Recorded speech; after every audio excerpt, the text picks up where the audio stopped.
이번 발표는요, 해양 문화와 해양 가치 창출이라는 주제로 MNF 문화연구원의 김영돈 원장님께서 발표해 주시겠습니다. 안녕하십니까. 소개받은 김영돈입니다.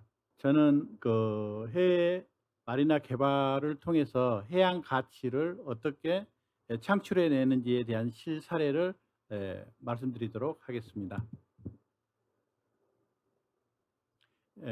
저는 거의 해년마다 나와서 이 마리나에 관련해서 발표를 하고 있는데요. 국내 마리나 산업은 그렇게 우리가 생각한 것만큼 이렇게 성장이 빠르지 않은 것 같습니다. 그래도 앞으로 발전을 해야 될 산업이고 우리 미래의 먹거리이기 때문에 계속 관심을 가져 주시면 좋을 것 같아요. 제가 발표하는 수수는 보시는 바와 같이 해양 가치, 해양 공학, 그다음에 거주식 마리나, 그리고 마리나 노마드라고 하는 좀 생소한 이야기지만 앞으로 어떤 식으로 마리나를 통해서 일반 사람들, 직업을 가진 사람들이 마리나를 이용할 것인지에 대한 예상치에 대한 그런 문화 하나를 소개해 드리고, 그다음에 국내의 마리나, 거주식 마리나가 발전을 할 대상지가 이런 상황과 연계되어 있다는 것을 소개해 드리려고 합니다. 해양 가치. 그러면 우리가 그 가치가 무엇인가 이런 부분에 대해서 흔히들 듣는 이야기는 하지만 그 가치는 동음이어라고 그러죠. 같이 했을 때 그 가치가 훨씬 큰 것 같아요. 저는 작년에 아들 둘과 함께 산티아고를 800km를 걸었는데 그 아들과 함께 했던 그 가치는 제 인생에서 가장 큰 삶의 보람을 느끼게 했던 하나의 가치였고, 해양 가치와 더불어서 이 부분을 설명을 연계시키고자 하는 건 여기에 어촌계와 기존 그 마리나를 하려고 하는 그 산업의 일꾼들이 이 해변을 둘러싸고 이해상충이 굉장히 많아요. 그런데 두 일을 하고자 하는, 기존 일을 하고 있는 어촌계와 이 마리나를 위해서 이 해안을 사용해야 되는 두 공생 관계를 어떻게 잘 풀어내느냐가 한국의 마리나 산업의 실질적인 풀어내야 될 숙제인 것 같습니다. 흔히들 그러면 해안가 하면은 삭막한 바다만 생각하는 게 아니라 요즘에 들어서는 이런 많은 고급 주택들과 이 해안과 연계한 산업들이 많이 형성돼 있어요. 특히 숙박업이겠죠. 근데 이런 숙박들을 갔을 때 어떤 숙박업소가 부가가치를 가장 크게 창출해 내느냐 하면은, 똑같은 공간임에도 이런 바다를 활짝 그 바다 방 안으로 끌어들이는 실만이 큰 효과를, 수익을 창출해 내고 있어요. 그리고 여기에 보시면은 일몰이 이루어지고 있는데, 이런 일몰에 자연이 주는 그 가치를 최대한으로 어 그 해변과 잘 연결시켰을 때 그 효용 가치가 커진 것 같습니다. 제가 최근에 자주 방문하는 곳이기도 하는데, 여수에 있는 섬달천이라는 작은 섬이 하나 있는데 그곳에 방문했더니 이미 이렇게 해변가에 이런 집을 해 놓고, 여기 이제 저 아들인데 방 안에서 보면 이런 뷰가 나와요. 그러면 똑같은 대한민국에 있는 해변인데도 밖에서 보면 집이 이렇게 생겼어요. 아주 작아요. 한 8평 정도밖에 안 돼요. 근데 앞에다가 야자수 작은 거 이렇게 두 개 심고 큰 거 하나 심어 놓고, 그 안에서는 인제 여기 이 집주인 되시고 이렇게 해서 이런 거한, 외국에서나 느낄 수 있는. 근데 우리가 리조트나 이런 데 가면은 저런 느낌 안 나요. 근데 해안가에 일정한 포인트에 가니까 이런 뷰를 만들어 내더라는 거죠. 여기는 국내입니다. 어디냐면 독일인 마을이에요, 남해에 있는. 근데 그 독일인 마을 앞에 있는 요 마리나 지금 이쪽에 형성돼 있고요. 여기 물건항입니다. 그 앞에 독일인 마을. 아까하고 비교해 봤을 때 해에만 그런 멋진 해안이 있는 게 아니라 우리 안에도 이런 해안이 있다는 걸 소개시켜 드리는 거예요. 그리고 그 똑같은 바닷가지만 이렇게 야간 조명을 놓고 나면 이 분위기가 낮에는 이래요. 근데 밤에는 조명을 넣고 나니까 아주 몽환적인 분위기가 나오죠. 그리고 그 바닷가에 이렇게 수문을 달아 놓고 나면 우리나라는 조수차로 인해서 바닷가를 거의 그 검은 갯벌을 보면 바다가 지저분하다는 생각이 드는데 물이 들면 상당히 분위기가 달라지죠. 이게 지금 프랑스에 있는 라로셀 마리나인데요. 밤에 보는 풍경입니다. 내게 들려주고파 전화를 걸어 그냥 있는 건물에 조명만 쐈을 뿐인데 이렇게 멋진 분위기가 나와요. 여기는 보시다와 같이 작년 10월 달 그 조수인데 최하 6m 조수차가 6m인 곳에서 이 형성되어 있는 수문을 작동을 해서 이 마리나를 활용하고 있는 겁니다. 수문 작동 하나만으로 그 지역의 해변의 가치를 몇 배로 올릴 수 있다는 겁니다. 이따 뒤에서도 이 수문을 통해서 어떻게 주변 환경이 바뀌어 있는지를 다시 자료로 보여드리도록 하겠습니다. 이 수문이 이렇게 닫히고 나면 여기로 물이 빠져나가요. 그 이유는 물이 닫혀 있으면 물이 썩잖아요. 순환을 시켜줍니다. 조수차를 이용을 해서 그 순환을 시켜주는 겁니다. 이렇게 밖으로 나오죠. 그럼 이 빠져나간 물은 그 갯벌을 다시 쓸고 나가니까 수로가 형성이 돼요. 그래서 그 다음에 이런 샤프트 이 정도인데 이렇게 큰 힘을 들이지 않고도 수문 작동이 가능하다는 겁니다. 그리고 바닷가의 배대기가 굉장히 어려운데 이 그림은 드라이스토어죠. 그래서 파워보트 정도는 쉽게 들어서 이렇게 드라이스토어 육상 계류를 얼마든지 할 수가 있어요. 요즘 기술이 너무나 좋기 때문에 그래서 꼭 바다 위에다가 배를 띄워야만이 마리나가 조성되는 그 개념을 깰 수 있다는 겁니다. 그리고 이제 바다에 가장 뭐한 건 요트나 아무리 빠른 보트라도 시간의 제약을 벗어날 수는 없어요. 그런데 요즘에는 또 위그선이 개발이 됐죠. 우리나라에서 뭐 지금 선급까지도 마친 건데요. 이 아론에서 한 이건 시속 200km까지도 날아가는 겁니다. 그래서 이제 이런 것을 활용하게 되면 해변을 점점 그다음에 요트는 킬이 있어서 바다에 점하기가 어려운데 여기는 비행체이다 보니 훨씬 홀수가 낮아요. 그래서 무릎 정도 높이 한 50cm의 수면에서도 얼마든지 접안이 가능하고 뜨고 내릴 수가 있어요. 그래서 활용할 가치가 굉장히 많다는 겁니다. 그리고 이제 거주식 마리나 예전에는 바닷가에서 사는 사람들은 바다를 피해서 저 안쪽에 살거나 어부 정도만 바닷가에 물에서 물 작업을 해야 되니까 그렇게 살았는데 해외 사례를 놓고 보면 이렇게 바닷가 옆에다가 여기 지금 바다거든요. 이렇게 해서 도쿠를 만들고 그 안에 이렇게 집을 짓고 저걸 워터프론트 하우스라고 그러죠. 여기는 대서양이 있고 여기 네덜란드고요. 암스테르담이고 1시간 반 거리에 렘머라고 하는 도시가 이렇게 형성돼 있어요. 그러면은 저렇게 하려고 하면 해양 공학이라는 부분을 우리가 이해를 해야만이 저런 부분을 실행시킬 수 있습니다. 그래서 영국의 서퍽과 프랑스의 여러 지역을 한번 보도록 하겠습니다. 영국의 서퍽에 가면 런던에서 1시간 한 반 거리에 있는 한 130km 정도 떨어졌거든요. 처음에 이 모양 여기에 지금 550척의 배가 들어가 있어요. 처음 생김새는 이랬어요. 맨 처음 7대부터 되기 시작했어요. 갯벌을 파낸 거죠. 그리고 뚝을 갯벌로 싼 겁니다. 철 펜스를 넣어가지고요. 그랬는데 지금은 550척이 들어있어요. 여기는 프랑스입니다.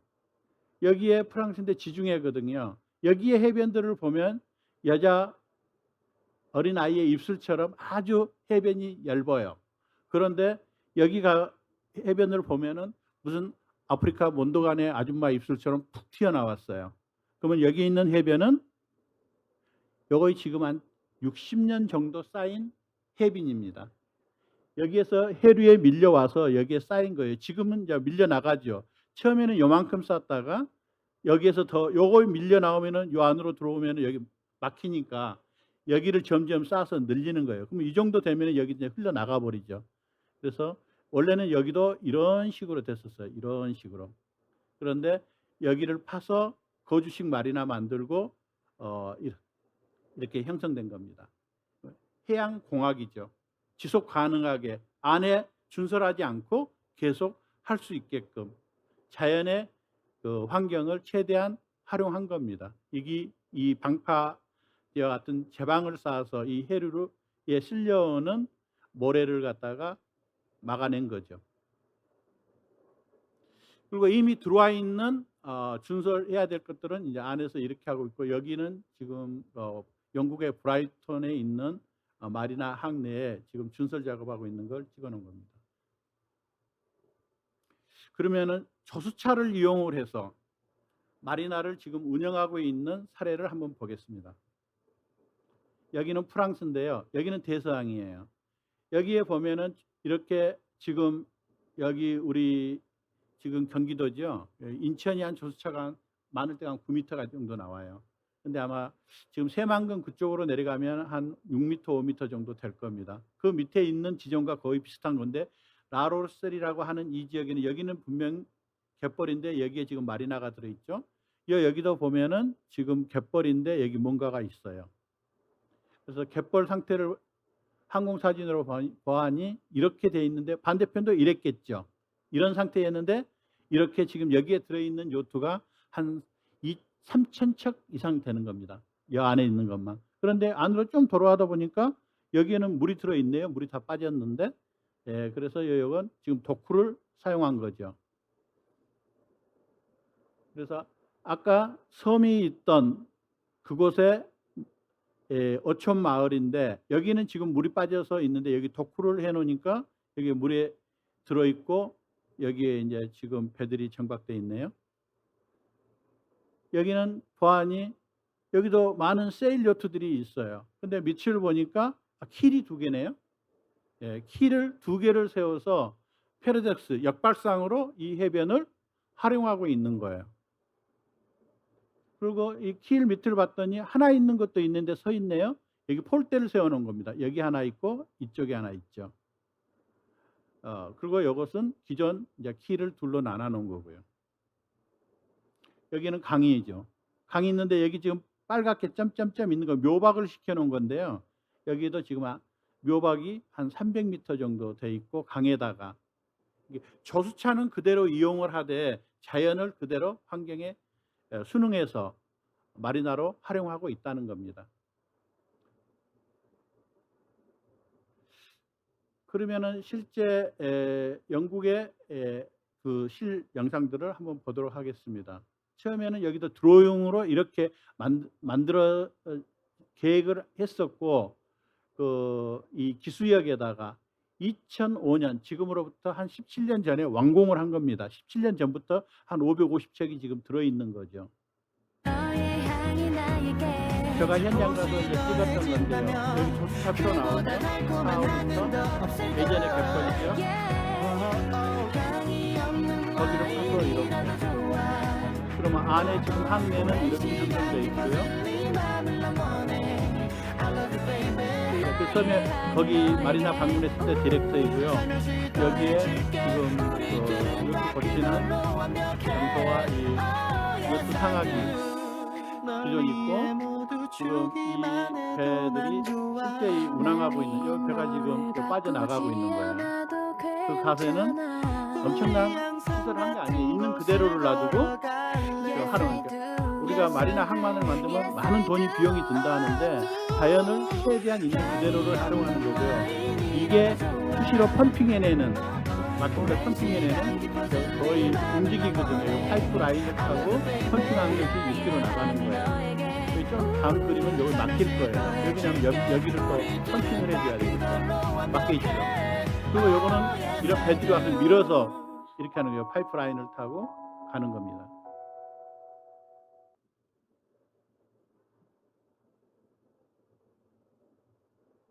네. 아까도 설명드렸다시피 그 지도를 보면 여기도 지금 이미 다 갯벌이잖아요. 그러면 여기에 이 항은 바로 여기에 붙어 있어요. 그다음에 여기에 라플로트라고 하는 데는 지금 여기에 갯벌 위에 그냥 놓여 있거든요. 근데 여기 마리나거든요. 이런 마리나예요. 이건 뭐냐면 물이 들어와 있을 때만 운항을 하겠다는 거예요. 근데 우리는 갯벌에서는 모든 걸 안 된다고 그러고 다 포기해 버리잖아요. 그런데 레저라고 하는 건 배를 타면 보통 한 2시간, 3시간 넘어가면은 지쳐서 못 타요. 그러면 2시간은 물이 들어올 때를 맞춰서 얼마든지 활용할 수 있거든요. 근데 우리는 꼭 배가 항상 떠 있어야 된다는 개념에서 이 사람들은 그렇게 생각을 하지 않고 있는 그대로를 두고 활용을 하는 것 같아요. 그리고 아까 여기 같은 지역입니다. 라로스에 있는 이 배 부분들을 보시면 지금 그 안쪽에 아까 항이 있었다 했죠. 이렇게 갖춰져 있어요. 여기에 도크 있고요. 저수차 표를 보면은 작년 10월 10일자 그 방문했을 때 저수표인데요. 6m 올라와요. 나갈 때 보면은 1m 이하로 빠져요. 여기 표 보이시죠? 그리고 거기 안에 있는 이 도크를 이용을 하고 건너야 되기 때문에 도개교를 설치해 놨어요. 그 도개교를 반대쪽에서 보면 이렇게 사람이 지나다니도록 해놓고 도크는 이 형태입니다. 실제 건너가죠. 예, 동영상입니다. 그래서 여기서 물이 이렇게 빠져나가면 에서 한참을 날아 드론으로 이제 작년에 가서 찍었던 건데 얼마든지 여기 안에서 이 물길을 이용을 해가지고 지금 투어도 상용이 잘 되고 있고 활성화돼 있고 이쪽은 이제 스포츠 센터들이 설치돼 있고 여기에서 물이 이제 이 안쪽도 막히는데 꽉 조수차로 인해서 다 드러나는데 여기는 얼만큼 더 하겠어요? 그런데 쭉 드론을 날려서 여기를 가보면 여기가 이제 잠시 후에 영상 나오는데 한 3,000척 이상이 돼 있어요. 저기는 도크형이 아닙니다. 오픈돼 있어요. 그 오픈되어 있는데 이 오픈된 공간이 당연히 차겠죠. 그러면 그 준설을 하려면 되면 준설 비용이 비싸기 때문에 그 비싼 비용을 소수의 배를 가지고는 감당이 안 돼요. 그런데 그 준설 비용을 n분의 1로 3,000대 1로 나누면 굉장히 적은 비용이에요. 뭐 얼마든지 우리 서해안도 대규모의 이런 나로셀과 같은 형태를 개발을 갖다가 아이고 넘어갔네요. 그냥 넘길게요. 다음 뒤에 볼거리들이 또 있거든요. 개발을 얼마든지 할 수 있다는 겁니다. 그리고 지금 이 강의 중에 핵심적인 부분은 이제 거주식 마리나를 제가 많이 제안드리고 싶어서 그 부분을 이렇게 따왔습니다. 이 사례도 지금 여기 보시면 여기 다 상가입니다. 스페인에 있는 상가인데 여기 가운데 요거 이제 거주식입니다. 여기까지. 여기는 쇼핑 가구 상가, 여기 리조트고 여기도 리조트. 관광 2층 버스 다니고요. 그 다음에 꼬마 열차까지 그 항내를 운영을 하는 겁니다. 안에 손님들 보시면 굉장히 평일에 갔는데도 줄을 서서 탈 정도로 특화되어 있어요. 그러면은 저건 저 마리나는 메인 말라가라는 도시는 있고 거기에서 버스로 한 15분 20분 떨어진 외곽에다가 이렇게 만들어 놓은 겁니다. 여기 안에 자동차까지 다 들어가거든요. 그리고 이 지역은 글리모 보꼴랑이라는 지역에 있는 건데 그 안에 이제 저도 여기에서 6유로인가 돈을 주고 그 투어 관광 그걸 타고 요거 찍은 거예요. 그 마을 안을. 그런데 집 바로 앞에 바로 자기 배들을 다 계류하고 있어요. 자동차는 여기에는 못 들어가요. 바로 따로 돼 있는데 이 개발은 60년대에 1960년도에 이걸 개발을 한 겁니다. 처음에 이걸 개발을 할 당시만 해도 사람들이 굉장히 힘들었고 이분이 개발자입니다. 서울이. 이런 갯벌 지역이었죠. 여기도. 이걸 이렇게 드로잉을 했고 이 디자인을 이렇게 실행을 한 겁니다. 여기에는 집이 한 1200채 정도 들어가 있습니다. 그러면 이렇게 우리가 흔히 나대지 아니면은 그 진흙탕처럼 갯벌 지역을 우리는 못 쓴다라고 생각하고 있는데 이미 서구에서는 이런 거주식 마리나를 통해서 새로운 자원으로 이미 오래전부터 쓰고 있다는 거죠.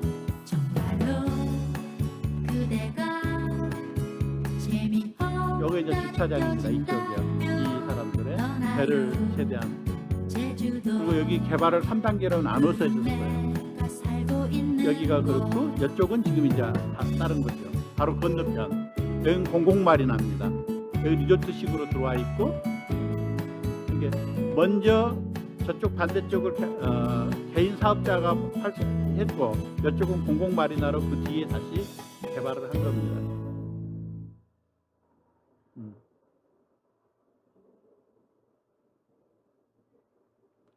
여기는 지금 영국의 히테라는 겁니다. 사우스햄프턴, 영국 남부에 있는 건데요. 평수가 한 4만 평? 우리 한국 사람은 평수가 더 4만 평 안에 이 안에 들어있는 지금 집은 한 200채 정도 됩니다. 그리고 요트는 지금 집 앞에 각각 한 대씩 거짐 대지했으니까 집 앞에 한 대씩 200척.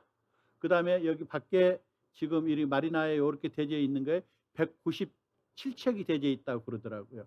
그러면 여기 마리나에 200척, 집 앞에 200척, 요트 400척에 그 다음에 집 200척을 4만 평 바닷가 도쿠 만들어서 설치했다는 거예요. 가능하잖아요. 여기도 조수차가 4m에서 5m 정도 납니다.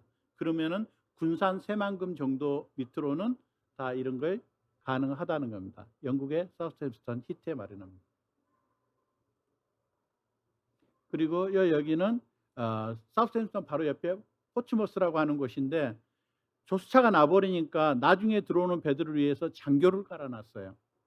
그리고 나중에 오면은 다시 여기서 이제 조수에 맞춰서 넣을 수 있고 여기 안에는 한 11만 평, 12만 평 정도 되는데 여기에 이제 리조트 넣고 그 다음에 여기에 보면은 규모가 아까 그거의 한 3배 정도 되는 규모예요.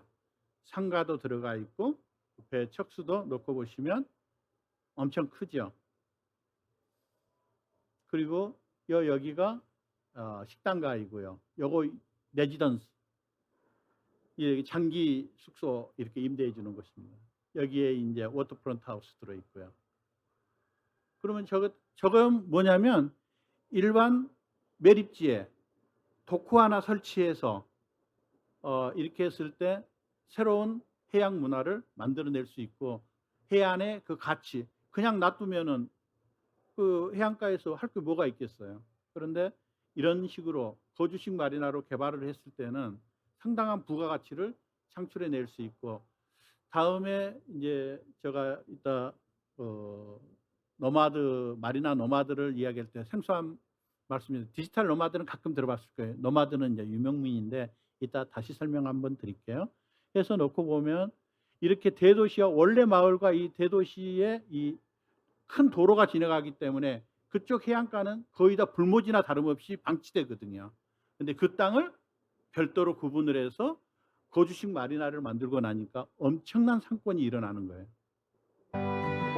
여기는 네덜란드의 렘머, 아까 앞에서 잠깐 설명해 드렸던 거예요. 단추형으로 이렇게 만들어서 그 해변을 공유할 수 있는 여러 사람들, 만약에 건설업자라면 분양했을 때 그 용적면이라고 하죠. 훨씬 더 많은 용적면을 반취할 수 있으니까 부가가치를 더 올리겠죠. 그리고 여기는 반취형, 여기는 원형. 그리고 네덜란드는 수면이 지면이 더 밑으로 내려가 있어서 물이 엄청 많이 돼 있는 곳이잖아요. 그거 역시 도쿠를 활용했고 그 안에 있는 많은 그 해수면들을 이렇게 수로를 만들어서 다양한 집들을 이렇게 넣었다는 겁니다. 집 형태도 아주 다양하죠. 그리고 이 수로에 실제 이제 배가 운영되고 있고요. 그래서 여기도 암스테르담에서 1시간 반 정도 거리에 있는데 우리는 도심에서 조금만 벗어나도 그 땅을 활용해서 쓰기가 굉장히 어려워요. 그런데 이런 방식으로 개발을 한다고 하면 엄청나게 부가가치를, 해안의 가치는 올릴 수 있다는 겁니다. 여기는 스페인입니다. 여기가 프랑스하고 국경이거든요. 근데 로제라는 곳인데 그 안쪽을 놓고 보면 이렇게 지금부터 개발을 했어요.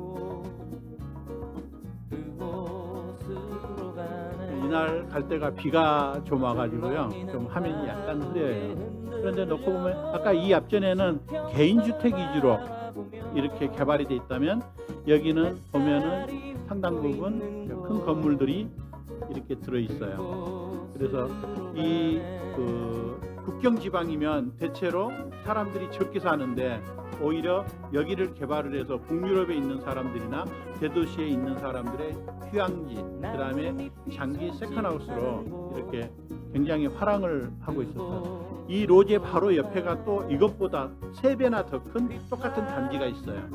그래서 해양 가치를 우리가 단순히 그냥 뭐 카페나 하고 이런 개념이 아니라, 특히 부동산에 관심 있는 분들은 이런 그림들을 보면 정말 혹할 거예요. 그리고 이렇게 렌탈을 할 수 있게끔 서비스도 아주 잘 돼 있습니다. 사람이 몰려오고 투자 가치가 있고 생활하기 편리하다고 생각하면 누가 안 오겠어요. 거기도 이미 이런 여행 상품이 로제 이렇게 해서 다양하게 이루어지고 있습니다. 그래서 우리는 국경 마을 하면은 아주 애준 곳이라고 생각하고 있는데 그 애준 곳이 휴양처로서는 최고의 것이고, 해변이 별로 없는데도 그 해변을 나름대로 이렇게 내륙을 이용한 그 공간을 잘 활용하고 있다는 겁니다. 아까 말씀드렸던 이제 노마드 제가 설명드릴게요. 요즘 젊은이들 대체로 보면 이번 코로나 지나면서 그렇죠. 전문직 가지고 있고 뭐 했는데 사무실로 출근하라 그러니까 나 그 직장 바꾸고 싶다.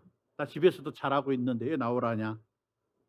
그러나 이런 지금 당신의 사무실은 어디입니까? 라고 놓고 봤을 때 고정한 40대 이상 되신 분들은 사무실에 가야지 업무를 보는 것이라는 개념에 대해서 요즘 젊은이들은 그렇게 생각하지 않아요.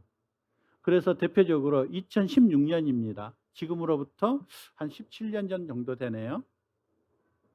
7년 전이네요. 7년 전.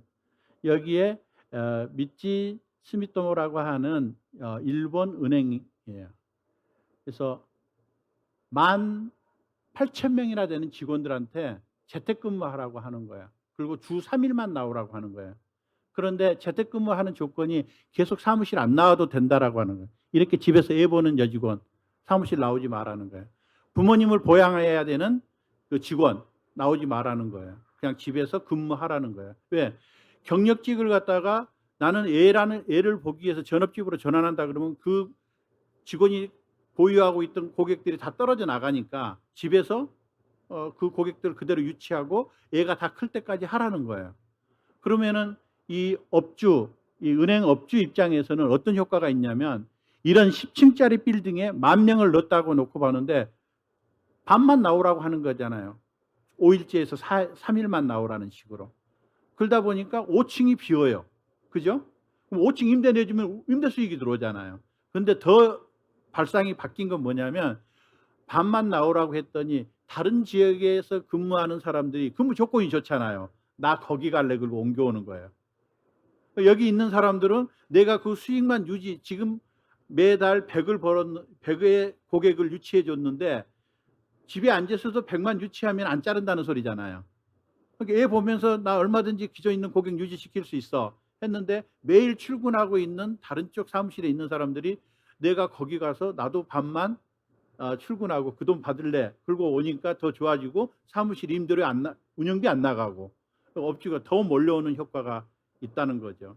그래서 사무실이 이제 점점 이것이 고차가 되어 가고 있는 선상에 코로나가 뻥 터진 거예요.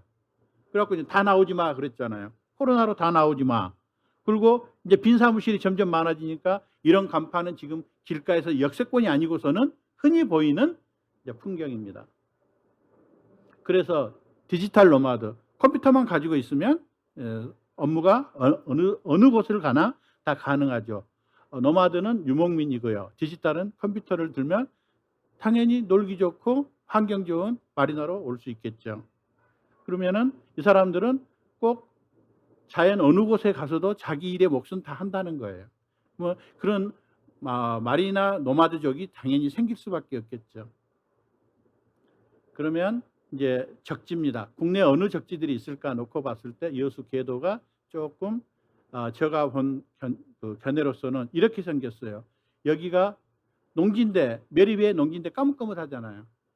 이건 뭐냐면 그 염해를 먹었다는 거예요. 농지로서 가치가 없어요. 근데 물은 들어있죠. 그러다 보면은 아까 보시는 이 그림과 같은 경우를 얼마든지 만들어낼 수 있습니다. 그래서 현장을 가서 한번 찍어봤습니다. 지금 여기는 이미 물이 들어다녀요. 지금 염해 먹어서 아무것도 안 하고 있거든요. 예, 여기 도쿠만 만들면 여기는 얼마든지 개발이 가능합니다. 이것이 실제 면적을 따져봤더니 한 6만 평 정도. 예. 그러면 아까 히테 같은 경우는 그냥 들어가겠죠. 여기가 이미 이제 이 화면에서 나옵니다. 5천 누딜 300이 선정돼서 78억이 배정이 돼 있어요. 예, 앞으로도 제가 봤을 때는 여기는 개발 여지가 굉장히 있는데 향후 어떻게 될지는 두고 봐야겠습니다. 여기는 달리도라고 여기는 목포입니다. 염전인데 이런 거 놓을 수 있겠죠. 여기는 강진. 강진에 골프장이 있고 옆에가 베이스볼 파크장이 있는데 여기도 굉장한 여기 갯벌 지역이에요. 여기 서퍼카 같은 거 적용 가능하고요. 덕후를 넣으면은 청자박물관 바로 앞에 있는 이런 부지도 가능한 지역입니다. 이걸로 마치도록 하겠습니다. 들어줘서 감사합니다.